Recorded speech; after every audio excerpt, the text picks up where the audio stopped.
पालिका निवडणुकीपूर्वी नाशकात मनसेला पुन्हा धक्का। 25 ते 30 पदाधिकारी भाजपत जाणार। चंद्रशेखर बावनकुळेंच्या उपस्थितीत पक्षप्रवेश। राज ठाकरेंच्या दौऱ्यानंतर पक्षात गळती सुरू।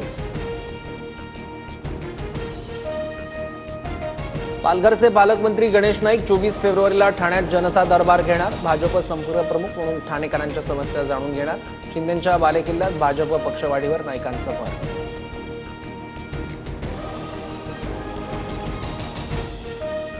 न्यू इंडिया बँक घोटाळा प्रकरणात मॅनेजर हितेश मेहता विरोधात गुन्हा दाखल।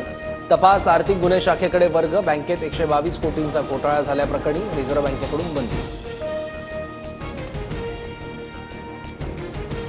सिडकोकडून पुन्हा सर्वसामान्यांचा भ्रमनिरास। गृहनिर्माण योजनेची संगणकीय सोडतीची तारीख पुढे ढकलली।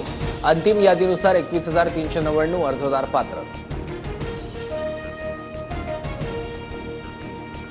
गोरेगावच्या पत्राचाळीतील घरांसाठी 16 फेब्रुवारीऐवजी 26 फेब्रुवारीला सोडत। पत्राचाळीतील मूळ भाडेकरूंसाठीच्या पुनर्वसित इमारतींचं काम पूर्ण।